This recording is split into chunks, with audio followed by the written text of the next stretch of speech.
Welcome back. Now, today marks 11 years since the Marikana Massacre, and on this day in 2012, police officers opened fire on striking mine workers at Marikana in the Northwest Province. 34 mine workers were killed and 78 seriously injured. 250 of the miners were arrested. Now, the massacre was the culmination of an intense week-long protest in which the miners were demanding a wage increase at the Lonmin platinum mine in a wildcat strike. So, to help us reflect on what took place on that day and subsequently, we're joined virtually now by the founder and chairperson of Gift of the Givers Foundation, Dr Imtiaz Sooliman. Dr. Sooliman, thank you so much for your time and welcome to Morning Live.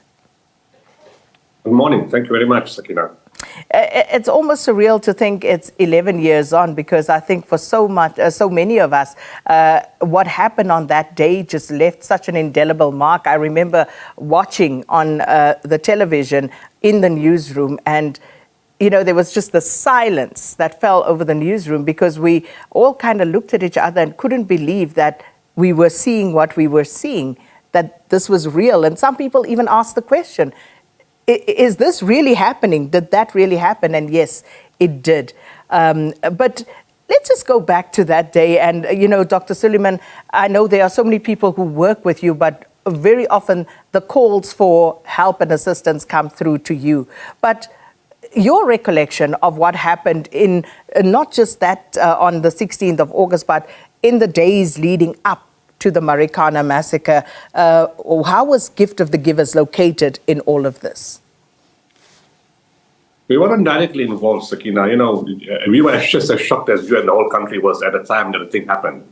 But in those weeks, in those days before, I'm not exactly sure it was before or during or after, we started getting several calls from mine workers in the area saying, please can somebody help them? They're left stranded, they're alone, they're hungry, their wives and children are hungry, they haven't been fed. We got calls from the mine workers and from the union, and all requesting urgent assistance. And we looked at the pictures, we saw the sorrow on the faces, we saw the difficulties, we saw the strike was not unreasonable in terms of what they were requesting. And we said, okay, we're going to go in. And then we made arrangements. We said, we're coming in, we want discipline, we want order, we want no friction and no discord when we come in. They said, don't worry, we arrange everything. All we need is food. We will look after you. We made arrangements. We get to the area. We reach the point where the CASP and the SAPS is, and they tell us, are you guys going alone? Because we can't come beyond this point. I said, no, we don't need anybody. Nobody's going to do anything to us. And as we're moving, we're welcomed by the miners. You can see the respect, the obedience, and the dignity, but you can see the tragedy in their eyes. And they were broken people. They were holding, yes, knockeries and all types of weapons and sticks and everything, but they were absolutely well behaved and disciplined. There were thousands of them. They opened the way for us to come, and they said, we're hungry. We can't feed our wives. We can't feed our children. Thank you very much for coming. Please, can you help us? And as we all offloaded the food parcels, we realized that the white component was not there. And we asked, where are they?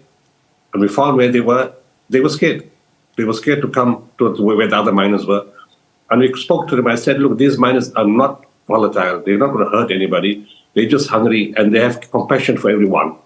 So reluctantly, they were afraid that the white miners got into the bus, got to the area where we were doing distribution, because we said we don't do segregated distribution. We're all South African, we do it together. And to the credit and to the support of the black mine workers and to the suppliers of the white mine workers, they were warmly received. And the black mine workers said, you guys are few, you go first to collect the food parcels. So we rolled out the food parcels in various areas and even set up material for feeding. And at some point later, we brought in medical teams. They needed medical care. So we even brought in medical teams. And again, it's not this violent picture of a marauding crowd that you see everywhere. It was just very ordinary human beings in distress, who had a need to get a better wage. If you saw the houses they were living in, they were a total disaster on the mine. That's not the way to live. And they were asking for sort of better quality of life, and everything just went pear-shaped. So when you went in, Dr. Sooliman, as you say, you were confronted with thousands of mine workers who are hungry and in need of assistance. Did you have enough supplies? How did that unfold in terms of just what you had and whether it was sufficient for those who were there? we always make sure when it's a situation like that, we have enough supplies. We went in with enough support for those people to share. Everybody got something. And, at some stage, they were pushing. That was more from panic because they thought they're not going to get. And then they organized themselves and they said, sorry, apologized 100 times and said, sorry, we're organizing our people again. But you were never in any danger of being attacked or being hurt. It was just that people in that anxiety, which is nothing new. You see that in non-violent situations also. You see that in disasters, in floods, in earthquakes, everywhere, where people are just afraid they will not get. And it's not so much about themselves. It's, well, I get something for my wife and for my child. And then they start pushing just out of anxiety that they haven't eaten for so many days, and they're going to come back empty-handed again. We had no fear, and we knew we were not in danger at all. But we made sure, to answer your question, everybody got something because we took in tens of tons of supplies. Dr. Sooliman, I must say, I listened in absolute awe the other day when you were talking at the Sibanye-Stillwater commemoration about receiving phone calls, 2 phone calls from, I think you said, Luthuli House, but you can tell us, what exactly those phone calls were about for those who didn't listen to, the lecture series, and of course, what were you asked to do? I received 2 separate calls. The first call was somebody who saved me from Luthuli House. And their words were this to me: the old man. I said, which old man? They said, the president. The president has requested me to ask you to stop feeding the mine workers. If you stop feeding them, the hunger will eventually bring them to the negotiating table and they will stop their strike. So I said, you can tell the old man, the president, that I want to hear it from you about. I don't know who you are. I don't even know you're calling me from Luthuli House. And he tell him to call me. He's got my number. But I don't think that's his nature to do such a thing. That doesn't sound like it's coming from him. This sounds like it's coming from somebody else. He's got my direct number. He can call me. But in the meantime, you can tell the old man and everybody else around you that I'm going to double the amount of food parcels that I'm giving those mine workers. They are human, and nobody's going to stop me. A while later, at some point, I'm not sure it was the same day or another day, I was in the car on my way to Marikana. And I got a call from somebody in Rustenburg with the same kind of message. Stop feeding those mine workers. Once you let them starve, they will come to the negotiating table. Who are you? Oh, I'm an investor. I would give returns on the mines, and we need the mine to work. So I said, is your profits more important than the lives of ordinary people?